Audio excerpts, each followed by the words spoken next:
আসসালামু আলাইকুম ওয়া রাহমাতুল্লাহি ওয়া বারাকাতুহু। যে যেখান থেকে এই ভিডিওটি দেখতেছেন সবাইকে জানাই মনের অন্তঃস্থল থেকে ভালোবাসা ও অভিনন্দন। Breaking news, breaking news, breaking news. দর্শক বন্ধুরা, সার্জিস এবং হাসনাতের আন্তর্জাতিক মামলা অবশেষে তাদের গ্রেপ্তারের পরোয়ানা মনে হয় হয়ে গেল ইনশাআল্লাহ।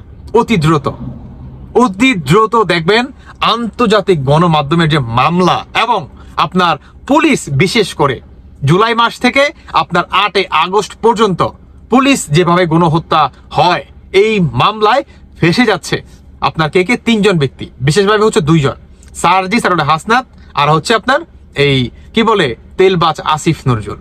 কিভাবে আসুন সবার আগে একটা ভিডিও দেখাই, তারপরে বাকি কথা বলি। 16 তারিখের আগে যদি সরকার দাবি মেনে নিত তাহলে হয়তো বা আমাদের এই আন্দোলনটা, আমাদের এই সংগ্রামটা, তো যে সংগ্রাম আমরা গণতান্ত্রিক ছাত্র শক্তির ব্যানারে শুরু করেছিলাম সেই সংগ্রামটা শেষ হয়ে যেত না, সেটা তো চলমান থাকতো। সেটা অন্য আরেকটা পরিকল্পনা, এটা হয়তো পরবর্তী আরেকটা সুযোগের অপেক্ষাই থাকতো। আমাদের একটা প্ল্যানিং ছিল, 10-15 বছরের একটা প্ল্যানিং আমরা হাতে রেখে কাজ করেছিলাম, যে হচ্ছে বাংলাদেশের প্রতিটি শিক্ষা প্রতিষ্ঠানের শিক্ষার্থীরা একটা জায়গায় ঐক্যবদ্ধ হবে, ছাত্র জনতার মেলবন্ধনের জন্য কাজ করবে, ছাত্রদের অধিকার নিয়ে কথা বলবে, যেখানে রাষ্ট্রীয় যে কোনো ক্রাইসিসে তারাই প্রতিবাদ করবে, একটা বড় ধরনের মুভমেন্ট তৈরি করার জন্য। আচ্ছা শোনেন, আর দেখতে হবে না, এখন শুধু এইটাই না, আরো একটা কথা আছে। সেটা কি জানেন কিভাবে তারা গ্রেপ্তার হতে যাচ্ছে? সেটি হচ্ছে জুলাই মাসে তারা যে পরিমাণ পুলিশ গণহত্যা করছে, এটা তারা কি বলছে সার্জিস হাসনাতরা, যে আমরা এটা করি নাই, এটা অনাকাঙ্ক্ষিত ভাবে বাংলাদেশের প্রতিটি জনগণের উপর, মানে প্রতিটি জনগণের ভিতরে পুলিশের প্রতি একটা ক্ষোভ ছিল, বিধায় এটা সাধারণ জনগণের কাজ হতে পারে। এতে আসলে রাষ্ট্র কিংবা সমন্বয়কারী কিংবা উপদেষ্টা কেউ দায়ভার নিবে না। এখন গতকালকে সার্জিস যে একটা ভাষণ দেয়, যে এখন পর্যন্ত পুলিশকে দেখলে আমাদের শরীরের রক্ত হিম হয়ে যায় এবং মনে হয় যে এই আমাদের ভাইকে গণহত্যা করছে, স্বৈরাচারী হাসিনার সাথে হাত মিলিয়ে আমাদের ভাইয়ের বুকে গুলি চালাইছে। এবং সেই কথার পৃষ্ঠে সার্জিস এইটাও বলে যে আমরা পুলিশকে, মানে আমাদের শরীরের রক্ত, মানে তিনি এটা বোঝাতে চাইছে যে আমাদের শরীরের রক্ত এখন পর্যন্ত ঠান্ডা হয় নাই, তাই পুলিশ তোমরা বেশি একটা বাড়াবাড়ি কইরো না। কেমন? কারণ তোমরা যদি বাড়াবাড়ি করো তাহলে তোমাদের শরীরের চামড়া তুলে নিব আমরা, যদি বেশি করো বাড়াবাড়ি তুলে নিব পিঠের চামড়া, এবং তোমাদের পোশাক তো টেনে টেনে খুলবই, এই চামড়া সৈদ্যা মনে করে খোলার। এবং গণপিটুনি কারে কয় সেটা পুলিশ বাহিনী এখন পর্যন্ত দেখো নাই। আপনি ভাবতে পারেন ভাই, কত বড় সন্ত্রাসী হলে এই ধরনের ঘোষণা দেয়, কথায় কথায় আওয়ামী লীগকে নিষেধাজ্ঞা, কথায় কথায় স্বৈরাচার, এইটা সেইটা। আসলে এই প্রসঙ্গটা কেন আসে?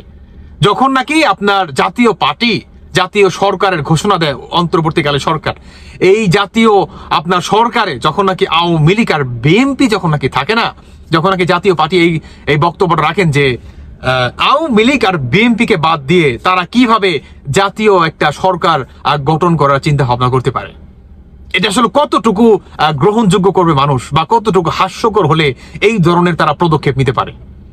আসলে কথাটা তো সহমত রে ভাই। এই বিষয়ে কালকে আমিও একটা ভিডিও বানাইছি, আমিও কথা বলছি যে এই দুইটা দল হচ্ছে স্বাধীনতার দল, তো দুইটা দলকে আপনারা বাদ দিয়ে কিভাবে জাতীয় সরকার গঠন করতে পারেন?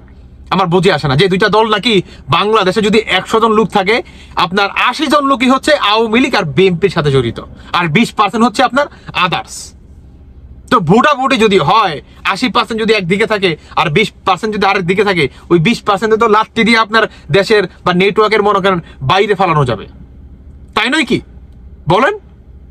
হ্যাঁ রে ভাই, যখন নাকি আসলে জাতীয় পার্টি এই বক্তব্যটা রাখে, ঠিক তখনই আপনার সার্জিস বলে যে পুলিশ বিশেষভাবে তারা এটা ভুলে যাবে না, বা তারা যদি কোনো পদক্ষেপ নিতে চায়, এদের কথার উস্কানিতে বা কোনো কেস মামলা নিতে চায়, তাহলে এদের পোশাক তো আমরা তুলে নিবই। শুধু এটাই না, আপনার তাদের পিঠের বা শরীরের চামড়াও নাকি মনে করেন তুলে নিবে। আপনি ভাবতে পারেন ডিরেক্ট হুমকি। তো ডিরেক্ট হুমকি আসলে কি মিন করে?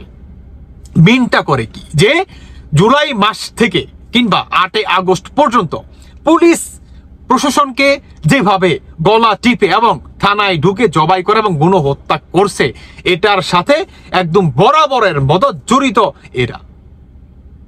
যখন নাকি মানে এটা কিন্তু আপনার এই সার্জিস হাসনাত এবং আসিফ নজরুলের নামে কিন্তু আন্তর্জাতিক মামলাও হয়, এটা অনেকে জানেন না। কিন্তু আপনার গতকালকে সার্জিসের এই বক্তব্য দেখে আপনার জাতিসংঘ থেকে একটি বার্তা আসে আমাদের বাংলাদেশের অন্তর্বর্তীকালে সরকারের উদ্দেশ্যে।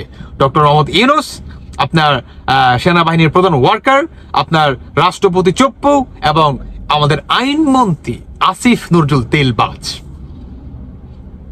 এবার ফাঁসবে, এবার ভালোভাবে ফাঁসবে আশা করি ইনশাআল্লাহ।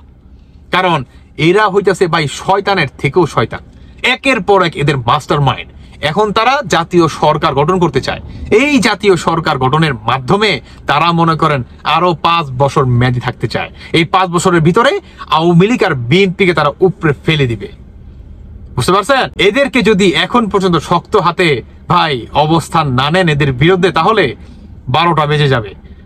আশা করি অতি দ্রুত এই সার্জিস আর হাসনাতের সাজা হতে যাচ্ছে ইনশাআল্লাহ। দর্শক বন্ধুরা, বাকিটা আপনাদের ব্যক্তিগত মতামত জানিয়ে যাবেন। ধন্যবাদ সবাইকে। আল্লাহ হাফেজ, আসসালামু আলাইকুম।